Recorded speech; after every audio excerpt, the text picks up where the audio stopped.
Hikmah yang akan kita baca pada pagi ini mengenai kriteria guru rohani. Dalam bahasa ahli zikir disebut mursyid atau disebut murabbi. Ya. Kalau bahasa kita kiai, kiai rohani. Kiai banyak, tapi yang membimbing kita siapa? Ini yang disebut murabbi ya, atau mursyid.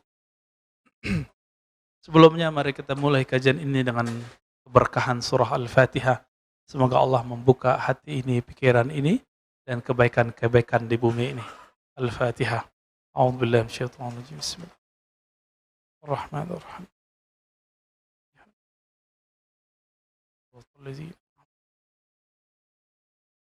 Amin. Apa kata Imam Athaillah As-Sakandari? La tashab man la yunhiduka haluhu wa la yadulluka 'ala Allahi maqaluh. Engkau tidaklah perlu berguru atau janganlah engkau berguru bersuhbah. Jadi dalam bahasa Arab berguru itu disebut dengan istilah suhbah. Suhbah itu artinya kita bersahabat karib, dekat dengan seseorang yang mana kalau dia berbuat sesuatu, perbuatannya itu memberi efek ke dalam diri kita. Disebut dengan suhbah. Apa kata beliau? Jangan engkau bersuhbah, bersahabat dengan orang yang halnya, keadaannya dia tidak yunhiduka, tidak menumbuhkan nahdah. Apa arti nahdah? Kebangkitan rohani. Jadi kalau kita duduk bersamanya, melihat amalannya, bahkan melihat diamnya, itu membuat hati ini semangat untuk memperbaiki diri. Nah, berarti sudah mulai ketemu nih gurunya siapa. Jadi ketemu dia, kita kemudian sibuk dengan memikirkan bagaimana membersihkan diri. Bukan untuk menjudge orang lain. Nah ini coba hati-hati.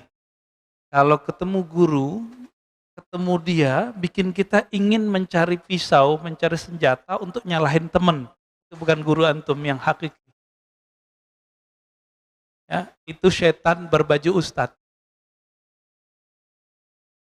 Mohon maaf ya. Jadi setan itu bajunya banyak, Pak.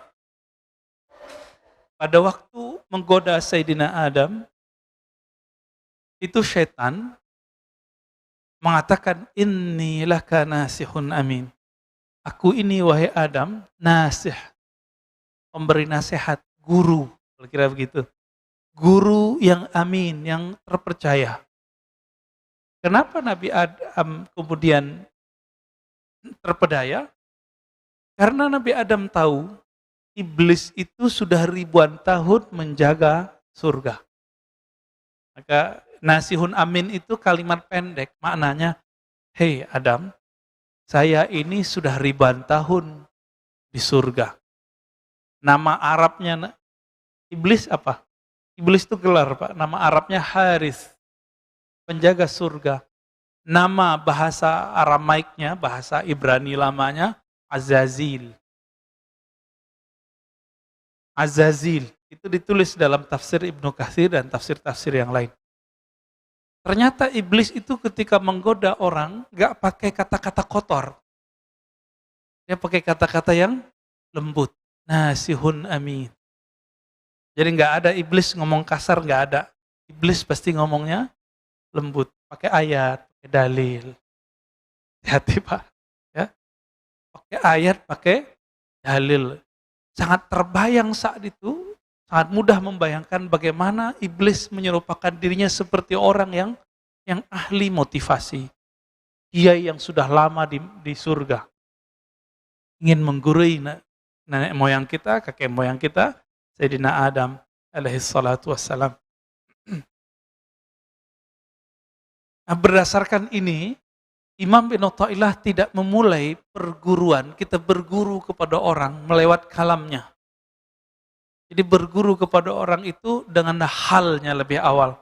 Apa halnya dia? Hal itu, Bapak Ibu yang makan Allah, artinya sesuatu yang berubah darinya. Jadi orang ini kalau dia berubah, bagaimana perubahannya? Apakah kalau dia berubah kondisinya, halnya dari duduk ke berdirinya, dari diam ke berbicaranya, membuat kita terkoneksi kepada Allah, semangat untuk beribadah atau tidak? Dia kalau beramal sesuatu membuat kita terinspirasi untuk mengamalkannya atau tidak? Kalau iya, berarti dialah murabbi kita. Dialah mursyid kita. Gitu. La tashab man la yunhiduka haluh. Kamu tidak perlu berguru kepada orang yang halnya dia tidak membuat kamu bangkit. Wala yadulluka 'ala Allahi maqaluh. Kalau dia berkalam, kalamnya tidak menunjukkan engkau ma'rifatullah, mengenal kepada Allah. Nah, ada orang kalau kita berteman sama dia bikin kita semangat. Separuh dari syarat kemursyidan ada pada dia. Tinggal yang satu lagi. Apakah kalamnya berisi ma'rifatullah? Maka kesempurnaan seorang mursyid, seorang murabbi, itu buah bibir di sini. Buah bibir di sini, Pak. Jadi setinggi-tinggi makom seseorang, katanya nembus langit, katanya nyantri di langit, terserah dia. Nanti ketika dia berkalam, apa kalamnya? Ini yang paling penting, Pak. Karena kalam itu tanpa dia sadari dia bisa naik ke atas lagi, atau dia Allah taruh ke tempat yang lebih rendah. Begitu dikatakan dalam riwayat Imam Al-Bukhari, jadi banyak orang berbicara, dia tidak sadar kalamnya ini membuat makomnya naik. Tapi juga banyak orang tidak sadar ketika dia berbicara, kalamnya membuat Rasulullah tidak mau lagi memandangnya. Termasuk orang berbohong atas nama Nabi Shallallahu Alaihi Wasallam itu haram hukumnya. Secara rohani dia sudah di blacklist, nggak masuk ke dalam daftar aulia. Apalagi kalau tidak tobat kepada Allah Subhanahu Wa Taala. Ini lagi banyak ini ya. Mohon maaf Pak. Dulu di masa tabi'in ada seorang tabi'in ingin menjilat, menghibur seorang raja, khalifah dari Bani Umayyah. Si khalifah ini suka main burung. Untuk menghibur sang raja, apa kata dia? Rasulullah SAW mengatakan bla bla bla bla, terakhir main burung. Untuk menghibur raja. Sekarang raja bukan presiden. Di negeri demokrasi, raja itu umat, masyarakat. Maka orang akan menjilat umat cuma untuk menyenangkan hati umat. Dalam ilmu hadis, orang begini mesti dipecat secara rohani. Ya. Gak boleh lagi. Dia bukan tataran para wali. Dia pembohong atas nama Rasul, maq'adahu minan nar. Tempat tinggalnya pasti neraka kalau dia nggak tobat. Ya, hadisnya mutawatir. Man kadzaba alayya muta'ammidan falyatabawwa maq'adahu minan nar. Siapa yang berbohong atas namaku sengaja, falyatabawwa maq'adahu minan nar. Siap-siap tempat tinggalnya di neraka. Mau dia siapa? Mau dia terkenal, mau dia nggak terkenal, mau kiai, mau hafiz, sama. Tolong berhati-hati dalam berguru. Ya, jangan hal yang sekecil ini nanti merusak perjuangan kita. Hati-hati berguru. Ya, udah tahu begitu masih berguru. Ya salam. Ya. Jahilun murakkab. Jahil terstruktur, Pak. Murakkab artinya apa? Nggak sadar kalau dia itu jahil. Akhirnya khalifah ini ngusir orang ini. Kenapa? Dia kira khalifah nggak ngerti hadis. Khalifah di Bani Umayyah sebelum jadi khalifah nyantri dulu. Dengar ahli hadis dulu dia. Baik. Wala yadulluka 'ala Allahi maqaluh. Mursyid itu 50%-nya ada di kalamnya. Apa buah bibirnya? Maka mursyid yang mengarahkan kita kepada Allah, pasti buah bibirnya Allah Rasul, Allah Muhammad, Allah Muhammad, Ahmad Muhammad. Udah gitu aja Pak buah bibirnya.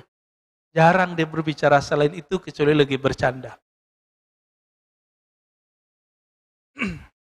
Maka disinilah terungkap bahwa martabat kewalian itu beragam. Martabat kewalian. Tingkatan para wali itu, ada wali yang mengajarkan hanya sekedar fi'lullah, perbuatan Allah. Disebut ma'rifatul af'al. Si wali ini mengajarkan, oh ini loh alam semesta, ini ciptaan Allah, ini biasa. Ini rata-rata nih mursyid di sini. Guru-guru ngaji, ustadz-ustadz di sini nih. Kalau ada orang sakit, wah sabar ya, ini ujian dari Allah, itu mau biasa Pak. Ya. Tapi ada level 2, ma'rifatul asma. Guru yang sudah mengenal nama-nama Allah. Karena pintu menuju surganya Allah, pintu menuju taman-tamannya Allah adalah nama-namanya. Kita di dunia ini cari nama Pak. Kenapa orang kuliah sampai doktor, sarjana S1, S2, udah dokter mau cari profesor, itu mau cari tambahan nama. Biar di depan namanya atau di belakang namanya ada tambahan. DR, DRS, DRA dulu ya. Teman-teman Pak Mirwan tuh masih ada dokterandes kan? Masih ya? Kirim udah enggak Pak? Dulu orang BA aja udah sangat bangga. Dulu orang SAG, sarjana alam gaib, itu udah bangganya bukan main Pak. Tapi sekarang orang magister aja lewat, ya. Pengen nambah lagi dokter. Begitulah manusia gak puas-puas. Ya. Orang cari nama. Ada orang udah gak nyari nama gelar akademis. Sekarang dia nyari gelar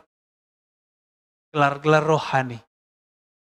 Maka dalam dunia tarekat, ujian seorang murid adalah ingin mencari gelar kemursidan. Nah ini ujian para salik. Ingin dapat ijazah dari gurunya supaya disebut sebagai mursyid. Nanti di depan namanya ada gelar syekh. Oh, itu berat itu.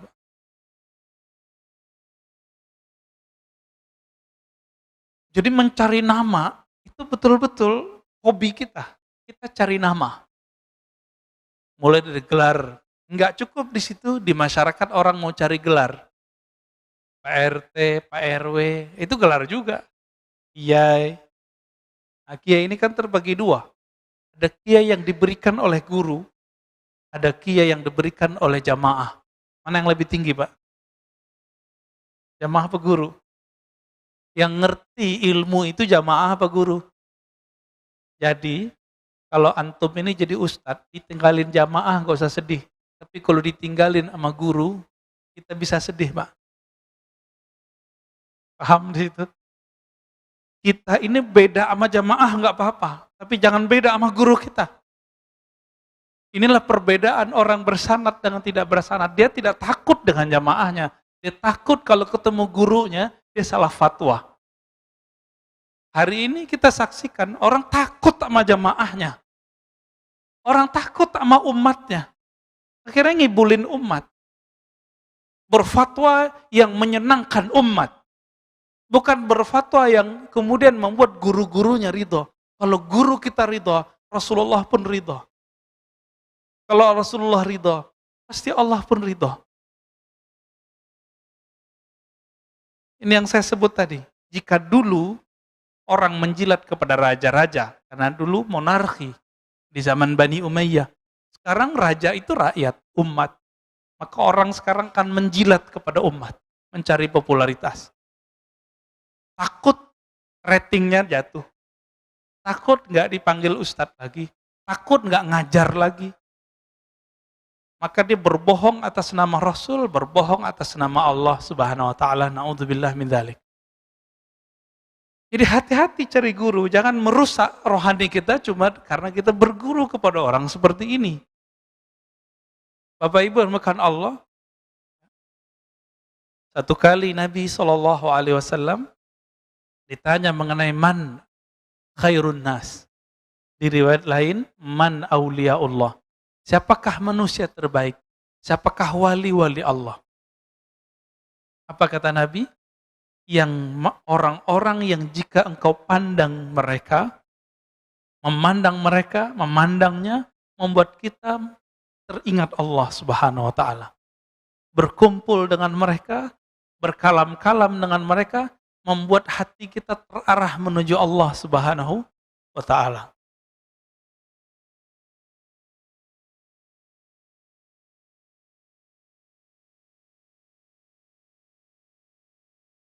Maka dikatakan dalam kitab ini, ya, Imam Az-Zarruq, Imam Ibnu Ajibah. Apa kata beliau ketika menjelaskan kata kalimat di hikam? Was-suhbah fit tariq amrun kabir. Berguru itu dalam menjalani atau menempuh jalan kepada Allah itu amrun kabir. Ada perkara yang sangat penting. Kita kenapa milih anak untuk masuk sekolah A, sekolah B, padahal kurikulumnya sama? Karena kiainya, karena gurunya, karena ustadznya. Benar nggak? Kita mau bayar mahal cuma karena di sini ada sistem yang bagus, gurunya disiplin. Untuk anak, untuk kesuksesan dunia, kita begitu Pak. Untuk akhirat begitu nggak? Ya, ketat nggak berguru? Inilah makna dari kalam beliau. Oleh karena itu muncullah suatu kalimat dari Abu Yazid Al-Bustami. Ini bukan hadis ya. Ini kalam ulama salafus saleh wafat 261 Hijriah. Sezaman dengan Imam Muslim. Man la syaikha lahu fa syaikhuhu syaitan. Yang tidak punya guru mursyid, maka gurunya adalah syaitan. Nanti was-wasnya yang main. Itulah yang terjadi pada orang-orang, baik dia orang-orang spiritualis ataupun pergerakan. Ya. Kita udah punya pergerakan nih harakah, tapi nggak punya murabbi rohani. Punya murabbi, tapi murabbinya pun tidak punya murabbi. Nggak nyambung kepada Rasulullah SAW. Apa yang terjadi? Ya siap-siap saja. Was-was yang muncul adalah was-was syaitan. Dikira itu dari Allah. Dikira dari Nabi, padahal dari syaitan. Kita sudah membahas di kitab Ar-Risalah Al-Qushairiyah. Setiap hari ada khatir, ada lintasan masuk ke dalam diri. Ada berapa banyak lintasan masuk ke dalam diri kita? Nah, ini belum saya sebutkan di Risalah Qushairiyah. Ya. Dalam kitab Imam Al-Kattani disebutkan dalam kitabnya Khabi'atul Qaun. Jadi perbendaharaan alam. Setiap hari ada lintasan masuk ke dalam kolbu kita sebanyak 70.000. Lewat aja. Kadang masuk dengan sebab nonton TV, dengerin pengajian, melihat tetangga, melihat ada orang tengkar, melihat ada orang yang mesra, melihat ada orang maksiat, melihat ada orang taat, itu muncul cepet 70.000. Sedangkan jam kita cuma 24 jam. Tinggal dihitung Pak, berapa detiknya itu. 70.000 masuk setiap hari. Kalau itu tidak dibarengi dengan cahaya kolbu, maka lintasan ini belum tentu dari Allah. Jika lintasan itu dari Allah, ciri-cirinya bertambah ma'rifatnya kepada Allah. Dia mengenal Allah lebih banyak. Nomor 2, jika itu berisi perintah kebaikan, maka dia dari malaikat. Jika itu bersumber dari diri kita, biasanya tumbuh syahwat. Jika bersumber dari syaitan, dari iblis, maka yang terjadi apa? Bertambah syak dan was-was. Bertambah sombong. Ah, ini tadi saya cerita tentang Nabi Adam. Nabi Adam yang goda siapa? Bukan setan Pak, langsung engkongnya. Siapa? Iblis, namanya siapa tadi? Azazil. Bahasa Arabnya Harith. Tolong diingat. Syaitan ini setiap hari ngirim tentaranya sekitar 70.000 kepada orang-orang. Ini disebut bayangan-bayangannya atau tentara-tentaranya. Di Quran disebut junud. Tentara Allah, tentara syaitan. Ada 2. Jadi si Azazil ini, Bapak harus tahu, Azazil ini dulu bertirakat di surga. Sampai dia dekat kepada Allah dan memandang Allah berkalam-kalam dengan Allah. Maka si iblis punya ma'rifatullah. Hati-hati. Si iblis punya ilmu ma'rifat, Pak. Iblis ini punya ilmu bagaimana cara menceritakan tentang Allah. Si iblis ini kemudian mempunyai 70.000 prajurit ring 1. Ini ring 1 kita sebut nih, 70.000. Ini ring 1 ini Bapak Ibu yang melakukan Allah, jika Azazil tugasnya menggoda para nabi, maka ring 1 ini tugasnya ngapain? Menggoda para wali. Jadi wali-wali Allah itu dikirimin kepada mereka kalam-kalam yang dulu didapat oleh Azazil waktu dia bertirakat di surga. Hati-hati Pak. Ya. Jadi tidak semua kalam-kalam rohani yang didapat oleh seseorang, meskipun itu tentang Allah, itu semuanya dari Allah. Siapa tahu dari iblis. Tapi yang dikatakan iblis benar nggak? Jika itu tentang bab hakikat, dia benar. Nih, coba kita bilangin, kita kasih tahu. Iblis pun nggak berani berbohong tentang hakikat, Pak. Nggak berani bohong. Jadi kalau dia cerita tentang keesaan Allah, keindahan Allah, itu dia nggak berani bohong. Maka ketika si tentara-tentara iblis ini, ring 1 ini turun kepada para wali, kalam yang didapat wali jika dia dapat ilham, itu persis sama seperti yang didapat dengan iblis. Persis sama. Kalau enggak, mana mungkin Nabi Adam bisa terpedaya?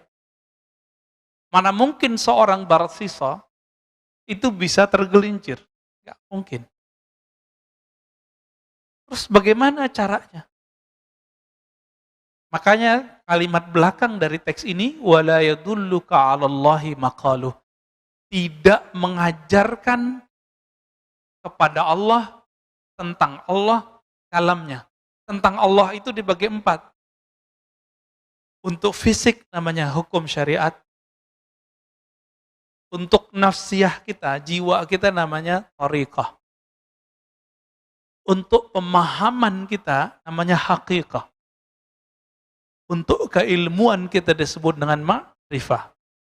Ini pembagian begini, ulama kita yang bagi Pak. Ya. Sebagaimana ahli fikih boleh membagi hukum, ahli hadis boleh membagi jenis-jenis hadis, maka ahli qalbu pun membagi supaya muridnya gampang memahami. Bagaimana? Kenapa saya sebut 4 tadi? Syariah, thariqah, apa tadi? Hakikat, ma'rifat. Si iblis bawa ma'rifat, Pak, paling ujung. Jadi semua orang beramal supaya dapat paling ujung ini. Iblis kan dulu sudah dapat ini. Dan dia simpan dalam memorinya. Dia kirimlah memori itu kepada tentaranya ring 1 tadi. Tentaranya ini datang kepada wali-wali. Membisikkan hal yang sama. Cuma ingat, nomor 2, 3, dan 4, iblis bisa menyamar. Tapi nomor 1, yang paling bawah tadi apa? Syariat. Itu iblis nggak bisa nyamar, Pak. Iblis nggak bisa nyamar. Jadi setinggi-tinggi makom seorang wali, kiai, itu tetap testing awal dan akhirnya itu di syariat. Dan itu terlihat dari kalamnya. Maka gampang ngecek ini wali Allah atau wali setan.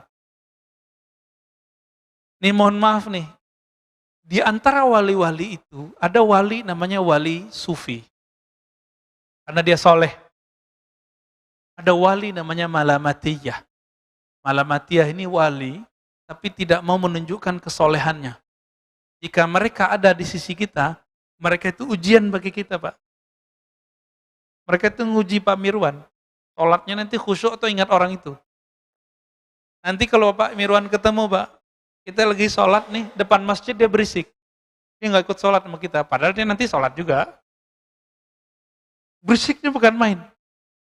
Dalam sholat Pak Mirwan bilang, ini iblis ini. terlaknat ente. Ada kalimat begitu, udah kemasukan iblis. Jadi orang-orang ini namanya wali malamatiyah. Apa arti malamatiyah? Adanya dia, itu nguji kita, kita bakal menghujat dia atau tidak, disebut malamatiyah. Nah, suatu kali dulu ada, saya sering cerita ini ya, Qutaib Alban, murid dari Syekh Abdul Qadir Jailani. Ceritanya dinukil oleh Imam Izzuddin bin Abi Salam dalam kitabnya Zubat. Apa kata beliau?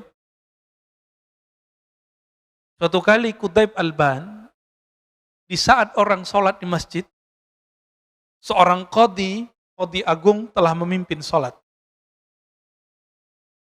Tapi Qutaib Alban ini mirip-mirip kayak wali majzub. Siapa contohnya ya? Habib Syekhon lah ya. Bikin berisik di luar. Maka terganggulah orang dalam masjid. Hampir semua terganggu. Selesai sholat belum zikir. Assalamualaikum, assalamualaikum. Langsung orang ini berdiri. Si imam ini. Dan dia menerobos soft. Sekedar ingin jambangin, ingin kasih pengajaran kepada orang yang berisik di depan masjid. Apa kata si hakim yang jadi imam ini? Wahai musuh Allah. Wah, kalimatnya langsung begitu. Hati-hati Pak. Ini ciri-ciri orang nggak lolos kalau kena uji wali yang level 2. Kalau sama wali level 1 kebanyakan kita bener. Ya bener, dia soleh, pakai serban, pakai gamis, pakai sajadah, pakai tasbih. Kita gampang tahu. Tapi kalau wali level 2 ini, kita susah mengenalnya. Dikata-katai lah ya oleh si imam ini. Jadi imam ini, apa yang dia kata-katai dalam sholatnya, itu keluar semua. Ya Qutaib Alban senyum aja. Akhirnya Qutaib mengatakan, wahai Tuan Hakim, Tuan Qadhi, Tuan Imam, semua gelarnya disebut. Apakah engkau mengetahui semua ilmu Allah? Apa jawaban dia? Enggak. Tahukah engkau wahai Tuan Qadhi, Tuan Hakim, akulah ilmu yang Allah engkau tidak tahu itu. Bingung dia. Baru situ Pak dia kemudian melepaskan orang ini. Baru dia sadar. Oh iya juga ya.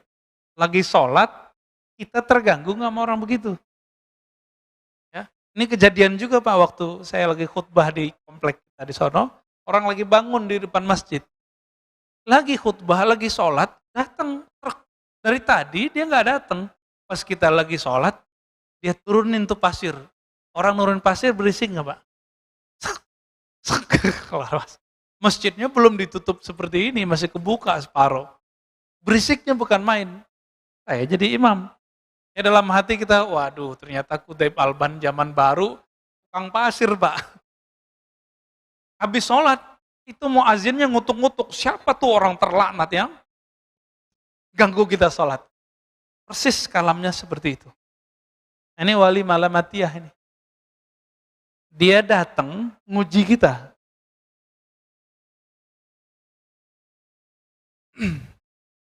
Tapi ada wali yang ketiga, wali setan. Ya, wali setan hati-hati Pak. Kalamnya ma'rifat, ma'rifat, ma'rifat, ma'rifat, ma'rifat. Diuji sedikit dengan syariat. Dia mulai kemudian menghindari. Wali itu kalau seandainya, ini mohon maaf, seandainya Bapak Ibu ketemu dia tidak sholat, belum tentu dia nggak sholat. Kalau wali bener ya. Kita ketemu dia kelihatan nggak sholat sama kita. Itu belum tentu dia nggak sholat Pak. Gimana maksudnya? Ini seperti Qutaib Alban tadi. Masih ingat kisah Uwais Al-Qarni yang tidak sempat pergi haji, lalu semua bekalnya dia kasih ke temannya. Ketika temannya pulang, temannya mengatakan apa? Selamat ya ente haji mabrur. Jadi temannya menyaksikan bahwa dia tawaf di Masjidil Haram. Apa itu Pak? Jadi wali-wali Allah ini salah satu khususan mereka, Allah buat diri mereka bisa mecah. Entah malaikatkah nanti yang jadi wakilkan. Ini bukan khurafat Pak, kita sudah banyak kitabnya. Ya.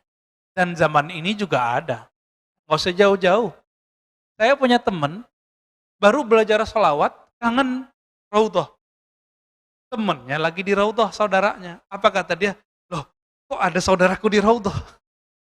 Pulang-pulang, dia tanya, ente kemarin umroh ya? Enggak, saya di Jakarta. Gitu. Jadi dia menyaksikan temannya yang sedang bersolawat di raudhah, padahal temannya lagi di Jakarta. Itu kejadian Pak, teman saya. Ya, orangnya masih hidup. Orang biasa. Apalagi wali Allah yang agung. Cuma ini jangan jadi alasan juga Jumatan di Mekah. Ini jam Jumatannya beda. Kita Jumatan di sini, sono belum Jumatan. Ya, itu nggak alasan juga ya. Hanya wali-wali tertentu yang boleh kita sebut dia Jumatan di sono. Nabi Muhammad SAW ya, itu lebih banyak mukjizatnya atau lebih sedikit dari Nabi Yakub, Nabi Yusuf? Mana yang lebih banyak, Pak? Nabi Muhammad. Di saat Nabi Yusuf tergoda di Mesir, Nabi Yusuf yang ada di Mesir, ayahnya lagi di Yerusalem. Dia melihat ayahnya hadir, lalu ayahnya mukul dia pakai tongkat. Bapaknya di kampungnya, dia lagi di Mesir, udah puluhan tahun gak ketemu. Mau dipukul, rasa sama dia, padahal jaraknya jauh. Nah ini ada, nanti silakan cari tafsir surah Nabi Yusuf di tafsir Ibnu Katsir. Ya, nanti ketemu. Bapak Ibu yang makan Allah, jadi wali-wali setan ini ngeceknya cuma satu, syariat. Dia nggak sholat nih, tapi dia mengingkari sholatnya. Jadi wali palsu itu mulai muncul kalam di lisannya. Tak perlu tuh sholat, berarti dia wali setan. Inilah hebatnya Imam Syafi'i. Apa kata Imam Syafi'i? Kalau ada orang tidak sholat, tapi tidak mengingkari kewajiban sholat, dia masih muslim. Saya baru paham Pak di situ. Beda sama muridnya. Imam Ahmad bin Hanbal, orang yang nggak sholat, dia kafir. Imam Syafi'i sudah melihat kenyataannya. Banyak orang yang tidak menunjukkan dirinya sholat, tapi dia tidak mengingkari sholat. Ya beberapa tahun berikut dia tobat, menjadi wali Allah, jadi kekasih Allah. Ini perlu kita ketahui juga. Allah memilih walinya di dunia atau semenjak alam azali, Pak. Al-Qadim, Allah Qadim. Lalu ada alam sebelum waktu. Alam sebelum waktu disebut dengan azali. Apa namanya? Azali. Jadi kalau ada kiai nyebut azal, itu dia maksudnya. Jadi belum ada pagi, sore, siang, belum ada kemarin, belum ada besok, belum ada sekarang. Itu azali. Alam azali, di alam azali ini Allah sudah hembuskan nafasnya. Maka muncullah cahaya. Dan Allah sudah tetapkan siapa yang jadi wali-walinya. Jadi walaupun ini di dunia ini orangnya sekarang maksiat, selama dia tidak mengingkari syariat dengan kalamnya, maka dia mungkin nanti bisa jadi wali Allah. Bapak masih ingat kisah Fudail bin Iyad? Itu perampok, Pak. Fudail bin Iyad itu perampok. Jadi dia kalau ada orang lewat, ya mirip-mirip kayak apa tuh kalau sekarang tempat yang sepi terus ada yang jambret gitu ya. Mirip-mirip begitu. Ini Fudail. Tapi karena rohnya adalah bibit kewalian, ada satu saat membuat dia nanti jadi titik baliknya, dia menjadi kekasih Allah Subhanahu wa Ta'ala. Junaid al-Baghdadi itu jadi kekasih Allah karena apa? Titik baliknya, rohaninya sudah jadi wali tapi dia belum sadar. Junaid ini kan pegulat. Dia pegulat, Pak. Jadi kalau gulat Pak Mirwan sekali sentil jatuh ya. Junaid. Jadi kalau sekarang jawara lah. Suatu kali untuk hal yang lebih besar, hadiahnya gede, dia berlawanan dengan seorang Habib zuriat Rasul. Apa kata zuriat ini udah tua? Junaid masih muda. Maka wali ini bisa saya jadi muda. Hei Junaid, ente tahu nggak siapa saya? Saya adalah zuriat Nabi. Saya banyak hutang. Saya banyak anak.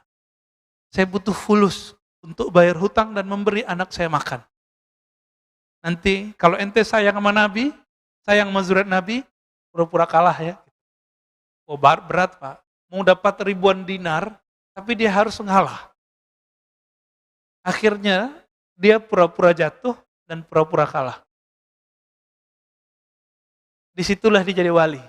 Ketika dijatuhkan, di situ Allah kemudian angkat kalbunya. Karena dia mencintai zuriat Nabi Shallallahu Alaihi Wasallam. Mencintai zuriat Nabi belum tentu kita mengikuti kalamnya. Belum tentu kita mengikuti perbuatannya. Cinta aja. Apa kata Nabi? Ahibbu ahla baiti hubban li. Cintai ahlu baitku karena engkau mencintaiku. Sebatas itu. Jika ahlu bait ini tidak ikut Nabi, kita nggak ikut. Kita nggak ada urusan.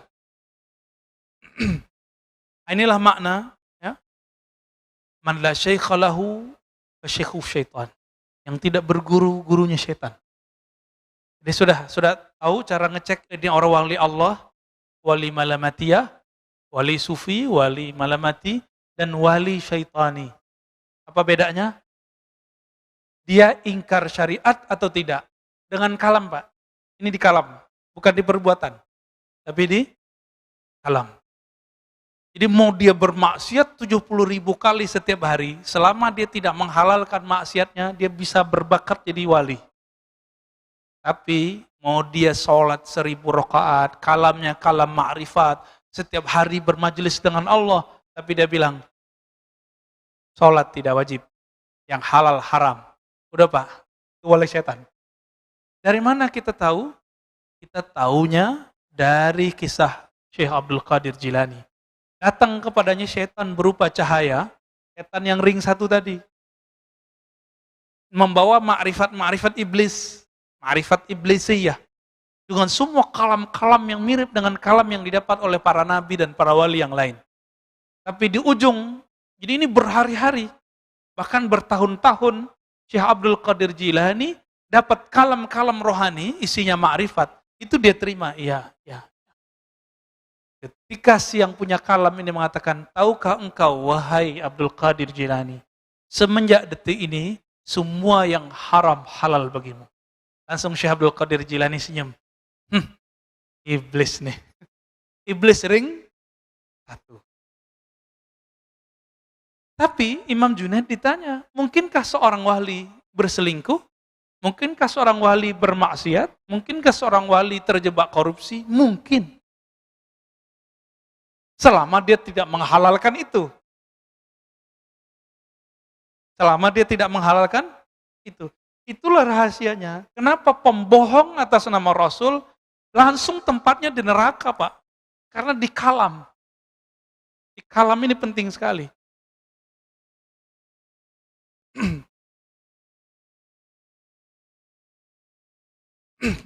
Apa kata beliau? Al-insan kasyajaratin nabitah fil khala.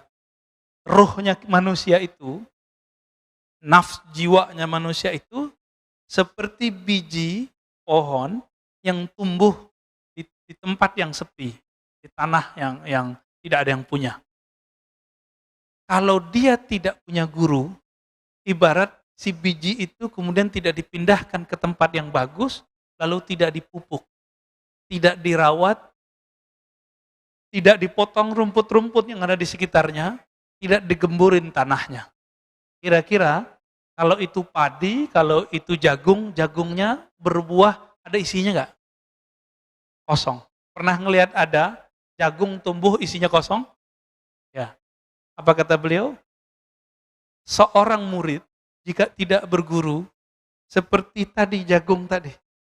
Jika tidak dipindahkan sedari kecil ke tempat yang baik, lalu dikasih pupuk, ya dijaga segala macam, dijaga airnya, dijaga panasnya, maka dia akan tumbuh seperti tumbuhnya jagung, buahnya tidak berisi. Dia berzikir tapi hampa, dia sholat tapi tidak khusyuk, dia berilmu tapi tidak ada ma'rifat, dia berilmu tapi tidak ada adab, dia berilmu tapi tambah sombong. Ini dia ciri-ciri orang yang belajar sendiri. Sombong, ternyata buahnya kosong. Hati-hati Pak. Ada juga orang yang dirawat, tapi dipetik sebelum mateng. Nah, ini ada lagi nih kasusnya. Dia sudah dirawat, tapi nggak sabaran. Dia dipetik sebelum mateng. Kalau pisang dipetik sebelum mateng, gimana Pak? Kira-kira begitulah. Inilah yang terjadi. Cuma bisa disubstitusi. Dipotong-potong dan kasih garam lumayan enak juga. Ya, cuma segitu doang Pak. Nah inilah yang disebut talbisu iblis, garam-garam ini. Dia belum mateng kok, dipaksain. Cuma kalau dia udah mateng, ini tidak ada akhirnya. Nikmatnya bikin candu. Inilah orang yang berguru, kalau dapat zikir, zikirnya akan bikin lazah di sini. Ada kelazatan luar biasa dalam hati. Tapi lezat ini terserah Allah, kapan Allah mau kasih. Tapi sekali dikasih kelezatan, kita mau cari terus kelezatan itu. Itulah sebabnya kita mau antri di rumah makan yang enak. Kenapa? Kita nggak sabar. Jadi lidah cuma sejempol Pak lidah kita, itu bisa memperbudak orang mau antri. Benar gak?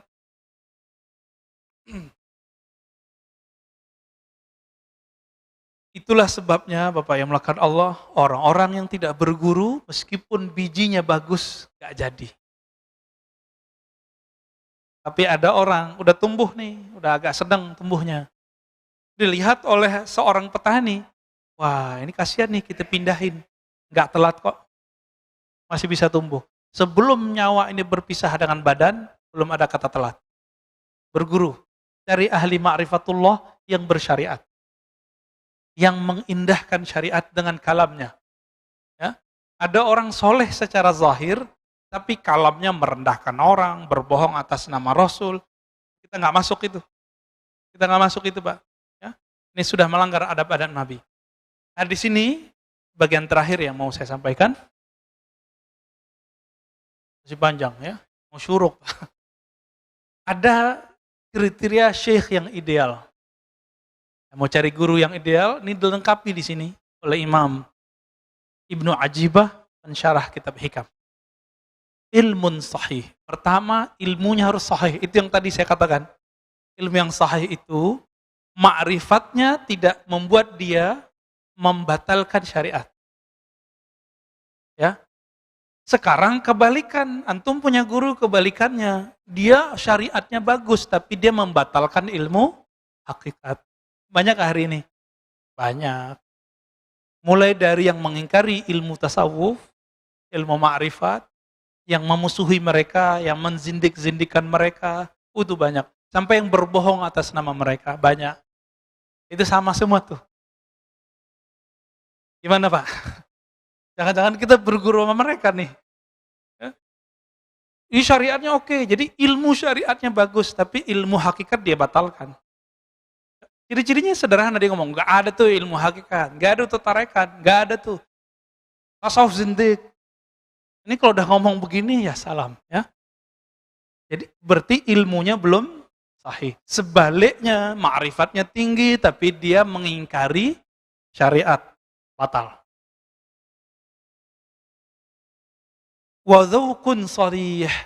Zauq yang sharih. Apa arti zauq? Perbedaan antara ahli qalbu dengan ahli fikih satu aja Pak. Ahli kalam, ahli akidah. Ahli akidah, ahli tauhid, itu sering bercerita tentang Allah beristawanya gimana, turunnya gimana, sifatnya berapa, sifatnya begini, sifatnya begitu, takwil boleh atau tidak, pembagian tauhid, namanya orang ahli tauhid.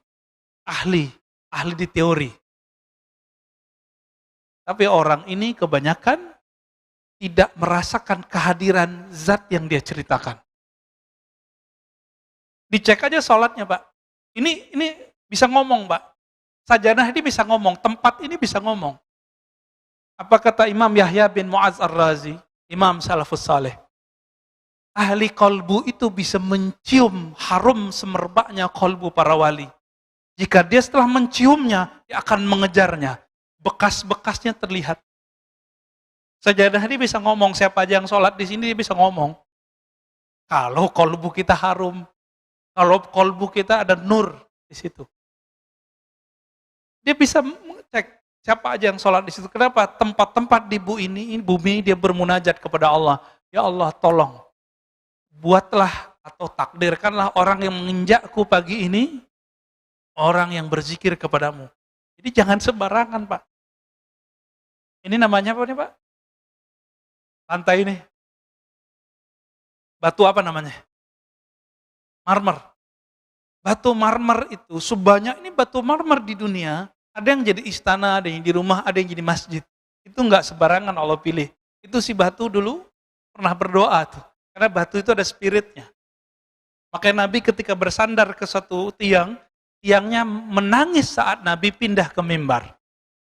Kenapa? Di dalam tiang itu ada spirit yang Allah tiupkan juga di situ. Lalu Nabi ngomong, kamu pilih di surga. Kalau dia di surga, maka dia dikeluarkan spiritnya dari si kayu, dia dikembalikan ke spirit aslinya. Atau engkau tetap menjadi sandaran ke dunia. Baru diam, Pak. Jadi Nabi itu berbicara ke tiang dan itu terdengar oleh sahabat-sahabat. Nangisnya tiang itu. Zaukun sarih, zauk yang sarih, zauk yang jelas. Perbedaannya cuma satu. Ahli kolbu merasakan Allah, sedangkan ahli akidah menteorikan Allah. Nah, di bab teori ini banyaklah orang salah menyalahkan. Ya. Seorang ustadz mengatakan apa? Akidah Asy'ariyah, orang belajar sifat 20 sesat. Banyak, Pak. Alhamdulillah masjid ini beberapa tahun yang lalu sudah berhasil mengkat orang ini tidak ngajar lagi di sini. Tempat berjibaku juga ya. Alhamdulillah. Ya. Itu guru-guru Bapak semua di kampung dulu, kiai-kiai kita di kampung itu dianggap sesat sama dia. Dia minta ngaji di sini, tapi giliran pengajian kita dia nggak mau hadir. Ya kan? Nah, ini problem ini. Ini zauknya nggak sorry. Cerita tentang Allah, tapi nggak merasakan. Ya. Dalam sholatnya dia membayangkan dia mau ngomong apa. Ya. Menyiapkan materi mau diceramah apa. Orang-orang ini zauknya tidak sorry. Zauk yang sorry, lisannya membaca nama Allah, kolbunya merasakan yang punya nama. Disebut dengan zauk yang sorry. Jadi lisannya dibenarkan oleh kolbunya seiring dengan lisannya. Baru disebut zaukun sorry. Jadi enggak sandiwara. Ya banyak, saya udah ketemu banyak ahli zikir Pak, yang pura-pura nangis depan muridnya juga ada. Ya, sebelum ketemu dia bahasa-bahasain dulu matanya. Kita lihat. Ya semenjak saat itu saya nggak mau lagi ikut kajian dia. Ya. Kita melihat kepalsuan-kepalsuan itu ada. Orang mengira ini kesalahan ahli zikir kalau tidak berguru atau berguru mentok ditinggalin gurunya. Dia kira puncak dari zikir nangis, enggak. Puncak dari zikir adalah ma'rifatul mazkur.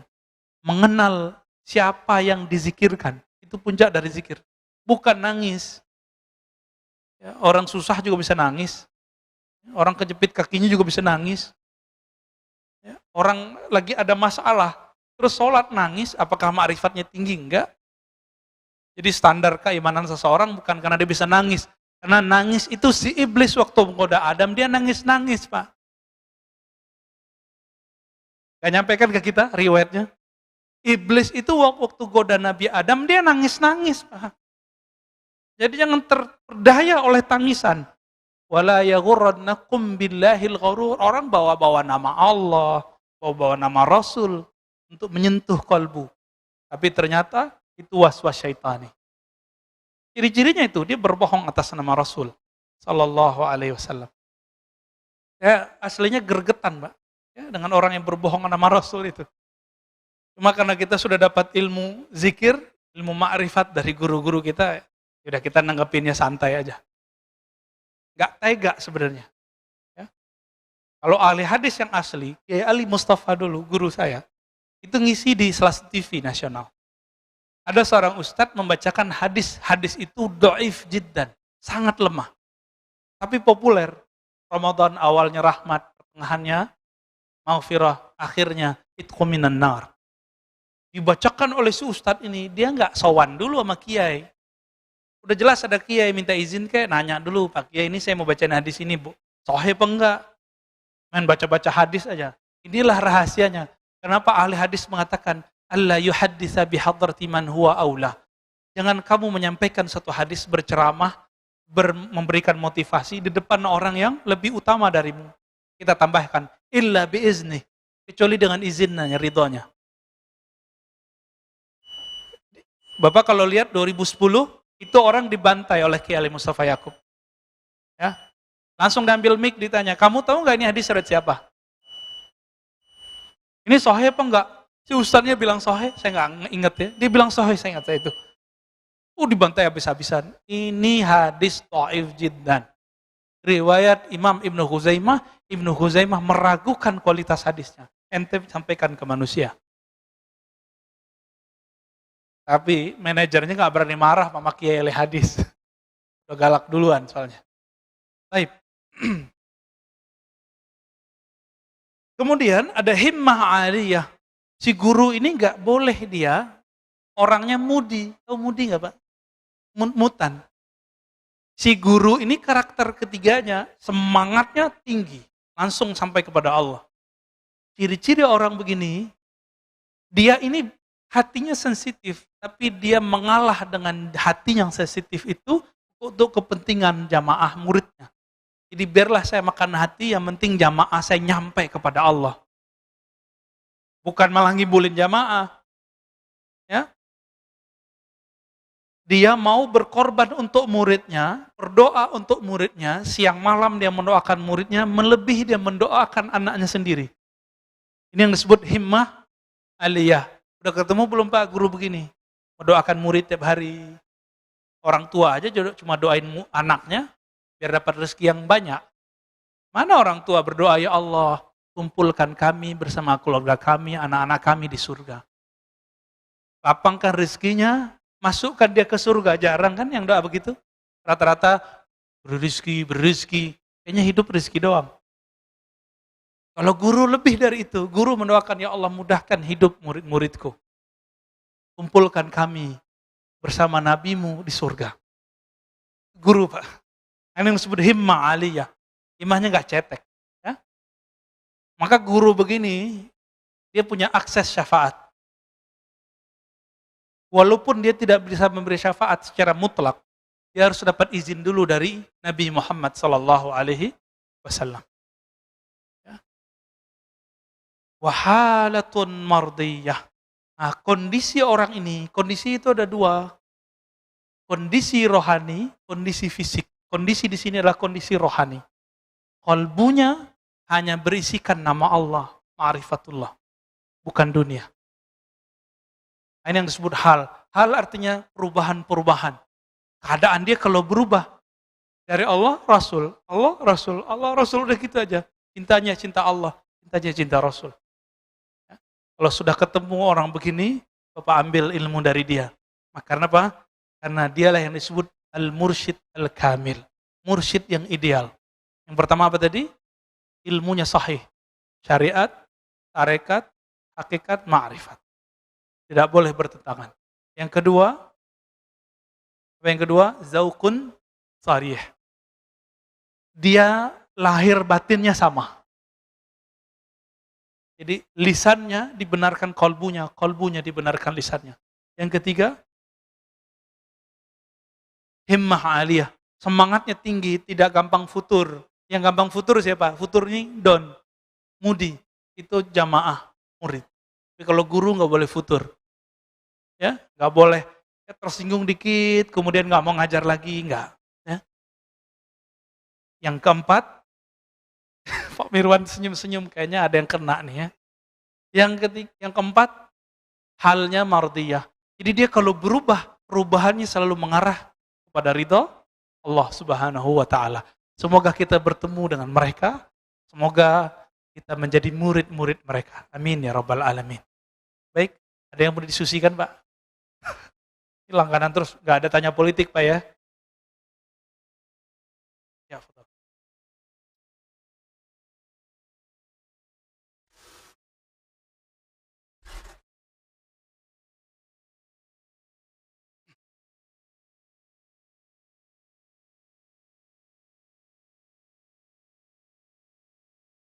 Langsung aja Pak Mirwan.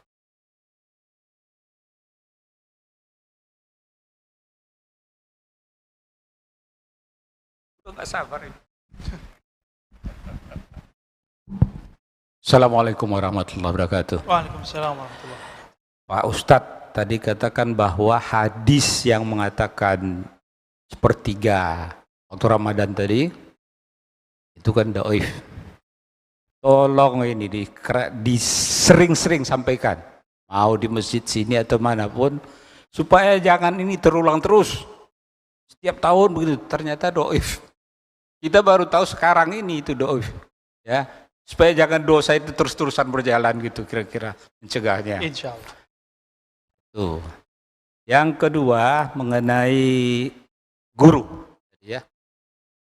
Kalau menurut saya dengan adanya perkembangan teknologi, orang sudah cenderung bukan seperti orang dulu lagi, taat kepada gurunya, tapi sudah mulai agak berpecah, ya, terpecah karena banyak guru-guru lain yang di medsos. Nah, ini pengaruh ini perlu juga dikasih.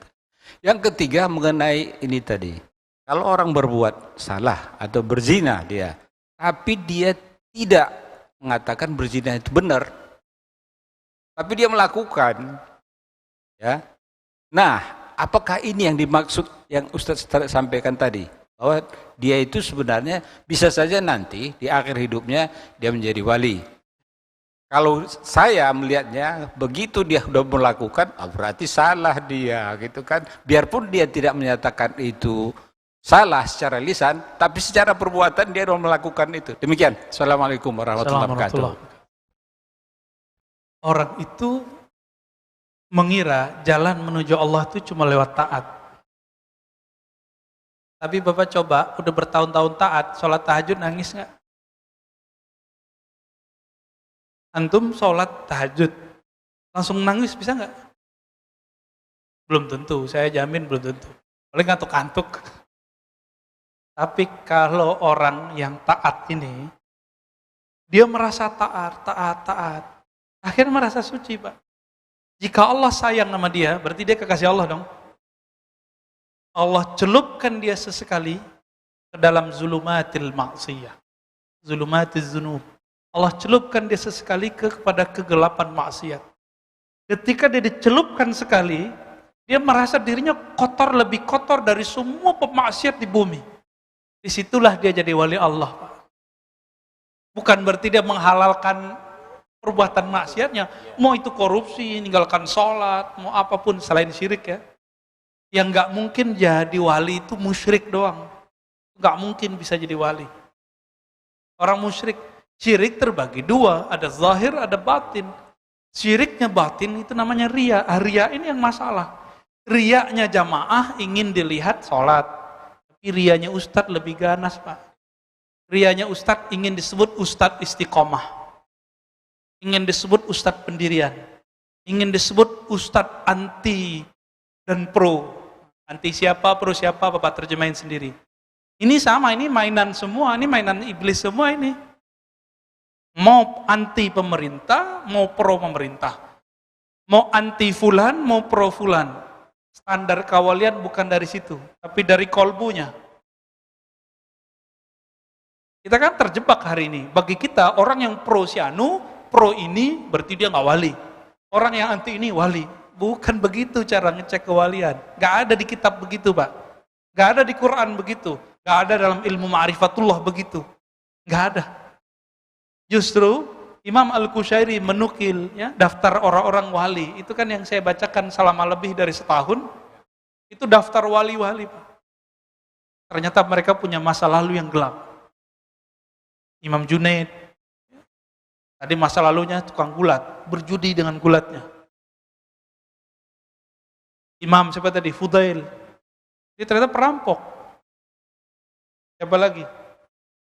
Ya, banyak sekali. Ibrahim bin Adham, itu anak raja. Anak raja tahu sendiri. Ya. Itu perempuan bagi dia banyak suka-suka dia, Pak. Ibrahim bin Adham. Tapi Allah berkehendak lain kepadanya. Itu sebabnya kita nggak boleh menjudge orang-orang yang maksiat itu sekarang, sebagaimana kita tidak boleh memuja-muji orang yang taat hari ini. Sama apa nggak boleh? Santai aja. Kita lihat saja nih, halnya mardiyah atau tidak. Maka yang terakhir ditaruh paling belakang. Halnya mardiyah atau tidak. Hal itu zahir batinnya. Dia kepada Allah atau enggak? Nanti tinggal dicolek Pak, pemaksiat itu. Dia nangis gak kalau dia ingat maksiatnya? Berarti dia punya bakat itu jadi wali. Ya. Bapak masih ingat seorang perempuan pelacur dengan air 1 gelas. Ya dulu gelas itu orang pakai sepatu. Jadi wali Allah. Masih ingat ada orang bunuh 99, dilengkapi bunuh ulama yang mengkafir-kafirkan dia 100. Jadi wali Pak. Kok bisa jadi wali? Allah nggak adil. Ulang lagi syahadatnya bilang Allah nggak adil. Ya? Teman saya bilang Allah nggak adil. Saya ulang Pak syahadatnya. Alhamdulillah dia mengulang syahadatnya. Suka-suka Allah dong. Allah tidak boleh ditanya dia berbuat apa. Yang ditanya itu kita. Ini permainan Pak, permainan semua. Bersisa kurang zikir apa dia? Ratusan tahun dia beramal, muridnya udah nggak sempat lagi Pak. Jadi tempatnya masjid kayak gini, udah nggak muat, muridnya disuruh naik, kamu naik. Bersaf-saf ke atas tuh naik, duduknya bukan di bumi lagi.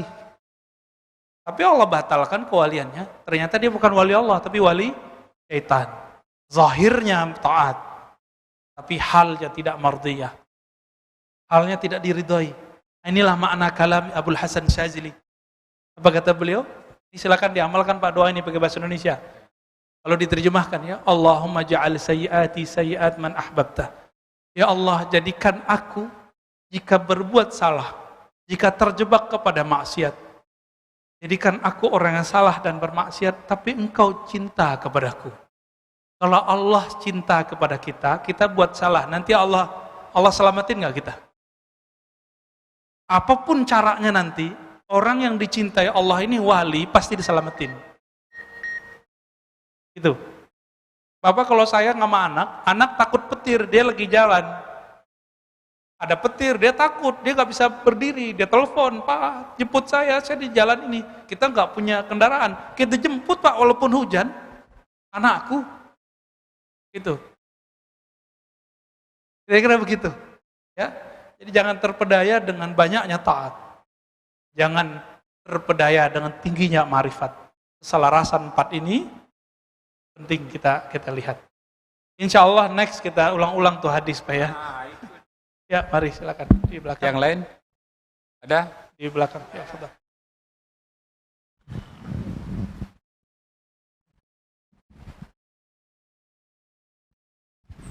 Assalamualaikum Pak Ustadz. Waalaikumsalam warahmatullahi. Ini saya lihat di medsos, Bapak ada komen mengenai suatu kitab. Guru dan kitab itu satu paket Pak. Bapak mengkhawatirkan, apa betul nih? Saya nggak tahu hoax apa enggak ya Bapak. Tapi Bapak ya, saya lihat di medsos itu, Bapak mengkhawatirkan ada satu buku, ada satu kitab, saya lupa namanya, yang katanya ini bahaya untuk generasi-generasi pendatang kita. Betul loh Pak? Apa ya? Saya ngajar banyak Pak, sebutin aja. Dari medsos itu saya lihat Bapak punya nama, makanya saya ingin suatu komen dari Bapak mengenai ini. Karena saya ngajar kayaknya kitab hampir di semua tempat. Guru dan kitab itu kan satu Pak ya. Jadi kalau diajarin sama guru dengan kitab yang Bapak bilang itu berbahaya untuk generasi yang akan datang kalau diajarin. Saya lihat di medsos itu Pak. Saya lupa, saya nggak bawa HP-nya. Kalau nggak saya kasih lihat itu. Nanti kalau sudah bawa aja Pak ya. Iya. Kasih kitab saya. Ya itu. Baik. Kasih. Enggak, kalau komentar guru dan kitab satu kesatuan belum tentu Pak. Kitab ini ditulis oleh manusia. Benar nggak? Bisa salah nggak? Bisa. Itu udah jawaban udah. Ya. Tapi kalau Al-Quran bisa salah nggak? Penafsiran terhadap Al-Quran bisa salah nggak? Bisa. Hadis benar? Belum tentu. Ada hadis sahih, ada hadis dhaif. Tadi hadis tapi dhaif. Sama mimpi, kata Nabi, juz'un min 64 nubuwah. Ya. 46 nubuwah. Mimpi itu 46 ada cabang-cabang kenabian. Itu salah satu ciri-cirinya adalah mimpi yang baik.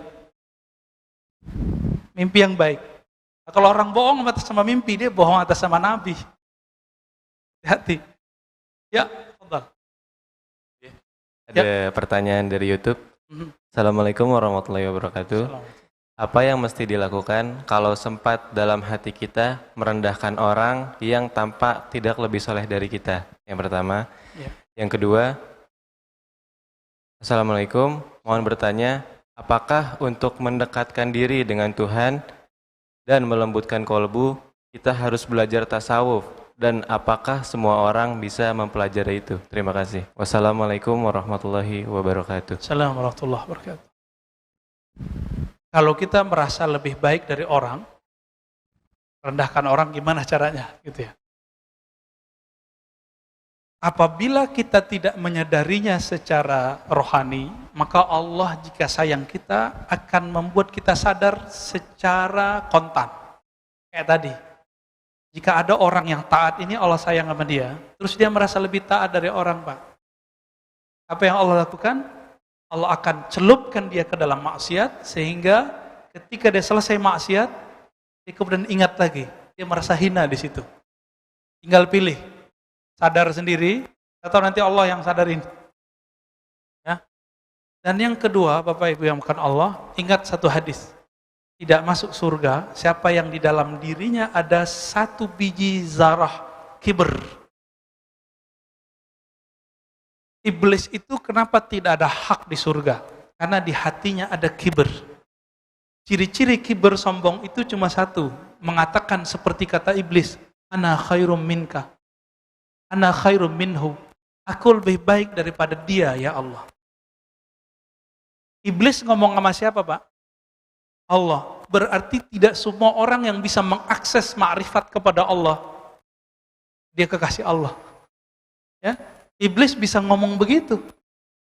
Ya Allah, aku lebih baik dari dia. Berarti dia bisa dialog dengan Allah kan? Jadi makrifat iblisiyah ini, syaitaniyah ini, dia juga bisa komunikasi sama Allah, Pak. Tapi setiap kali dia mendapatkan suatu ilmu, dia bertambah sombong, bertambah sombong, bertambah sombong. Acaranya ingat hadis ini terus. Ya.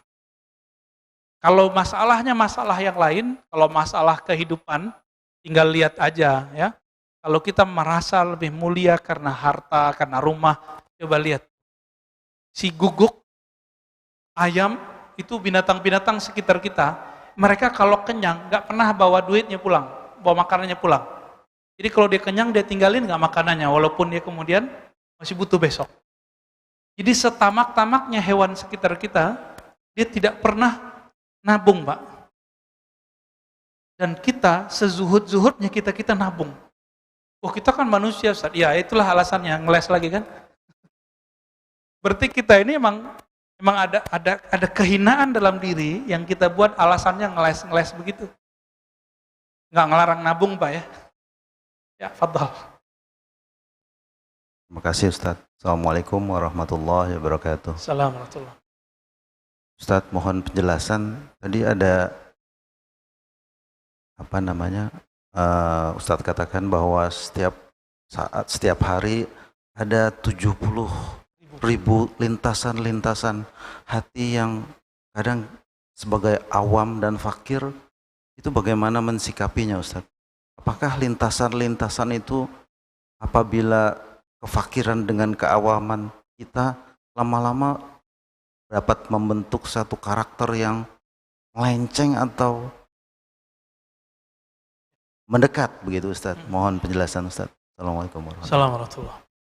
Kenapa kita perlu berguru? Supaya lintasan-lintasan rohani itu tidak menjadi bumerang di akhir. Guru ini, kalau kita bersama dia, langsung lintasannya jadi baik semua, Pak.